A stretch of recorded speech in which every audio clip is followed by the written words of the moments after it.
just wanted to send out a video in regards to Riley greeting strangers and guests and things like that. So, firstly, we'll go over people coming over, things like that.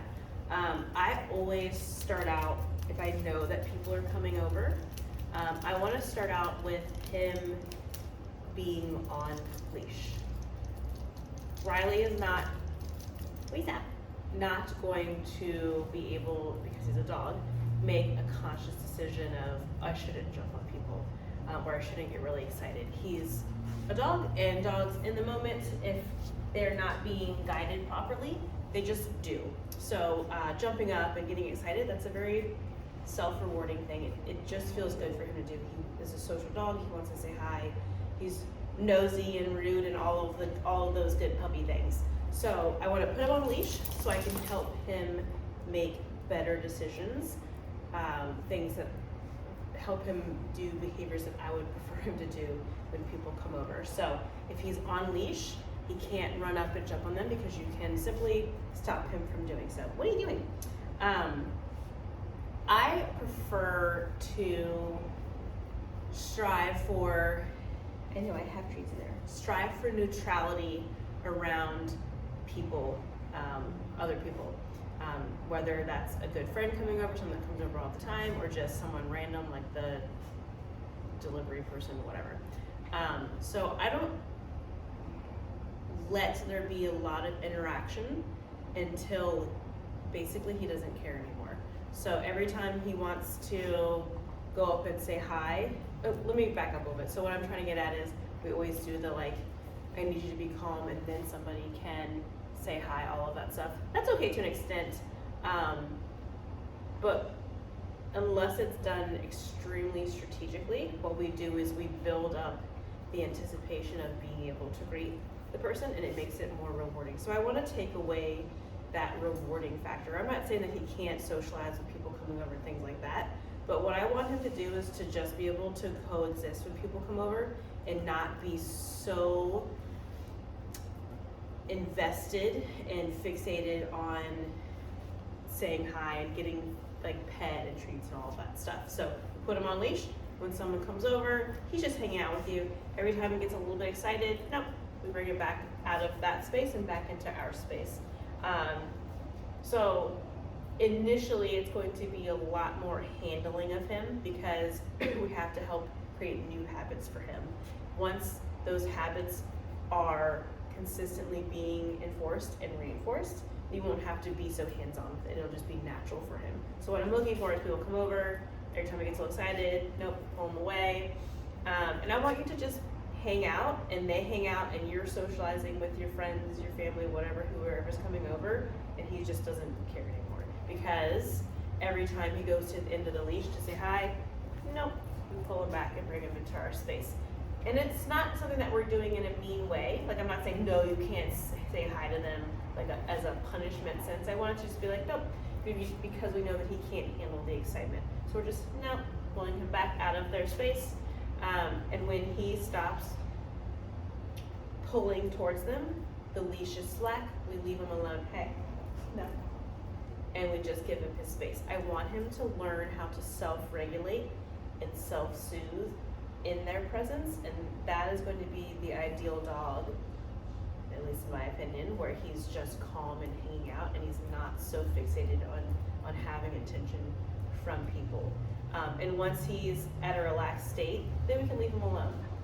Maybe he can go and kind of start wandering around. Leave the leash on him, and every time if he goes back, hey sir, I know there's a treat right there, come. If he leaves you and starts to go get excited again, we grab the leash again and pull him back out of that state of mind. Again, it doesn't have to be forever, but we're creating new healthy habits for him, especially when he's a young age. We are molding an adult dog, and we want to help him learn how to make better decisions. So the same thing goes for if we're out on a walk and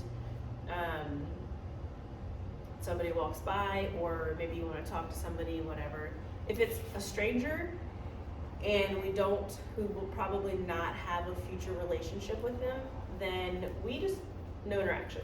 And I think that's I think that's a harder rule for people to follow because you can feel uncomfortable telling somebody not to pet your dog, but Riley is for you to enjoy and nobody else. And until he's not so fixated on having those interactions, I would keep them to a minimum. So my rule of thumb is, if they don't matter for the future, I'm not gonna have a future relationship with them, we just keep moving. Hi, yes, he's very beautiful, thank you. We keep going. I want him to find you to be the rewarding thing in his life and not everyone else that he passes and sees. If it's somebody like a family member, a friend, somebody that a neighbor, whatever, then you can strive to have that relationship. Again, neutrality first, where he's just hanging out. Yeah, he's a good boy and they can sit and talk to him and hang out and all of that stuff. It doesn't need to be the constant physical touch. And that doesn't mean, I don't mean for that to be like this mean rule. For Riley's sake, that is going to create a lot of really nice boundaries for him as well, where he's not feeling like his space is constantly being invaded if he doesn't want to have interaction with somebody. That's something that people enjoy more. We think that our dogs want to have all of this, people coming up and petting him. And some dogs, they really like that. Ow, stop. Some dogs, they don't. And I just like to set that rule for it. He can just hang out and exist around people and not to have constantly his space invaded by strangers and things like that. Get out. You can't have my treats like that. You're being really rude. And then we have this too, where if he's being really rude and pushy, this is a training jacket, it has all his food and hot dogs in here and stuff, so he's trying to pester me. I want him out.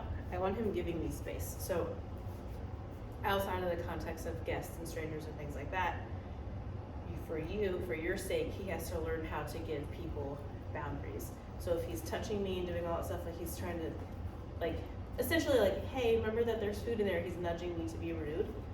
Out. I want him to give me space. Good boy. It's important to remember, dogs, they do have a lot of emotions, but they don't care about the same things that we do. So if we're saying, out, give me space, he's not gonna go and write in his diary that you don't love him anymore. He's going to be like, okay, your space matters, I don't need to be in it all the time. It's a very crucial life skill that I think that a lot of dogs don't know until they come into training, that they need to be more respectful of people's spaces. For the bigger picture of, if we don't want him jumping on us, we have to start at the fundamental level, teaching him that he can't always be invading our space. If we're waiting for just the jumping up stuff, he's already in an elevated state of arousal and we have to compete with that. So then we have to complement that excitedness with enough of a consequence that makes him not want to do it anymore. So if we can start at that little level of, hey, I'm just coming up to say hi and like touching and poking you with his nose, just a little out isn't all I need to get him to give me space. So I'm using that word out. Out. Yes. What? Where did you go? I usually toss treats away from me so he's looking behind it, but that's because I created that muscle memory initially. Every time I would do a treat, out, I would say out and throw a treat away from me, and he would turn and run that way. So he's created that muscle memory. If he hears out, he does that, so then I can just branch off from that. Hi. So again, recapping, people coming over, put his little tuchus on a leash, help him create new habits. Neutrality, help him understand how to settle and self-regulate his energy level, his arousal when people come over. If we're out on a walk and he starts to, he's very social, he wants to go say hi and all that stuff. When he does that, I'm just gonna say, no, give him a little tap back into my space. Hey, here you go, let's go. Yes. Reward him for coming back into my space. I want to put an emphasis on being more valuable than every other dog and person. All of those things are already a novelty because they're in a new context outside of us being at home together. So I have to build myself up, be more rewarding, be more valuable than those things, and it doesn't come super easily. There has to be that little bit of extra effort put in for him to find it to be that way. Words are hard. I hope that makes sense. All right. If you have any questions, do not hesitate to reach out. All right, bud. Ding, ding, ding.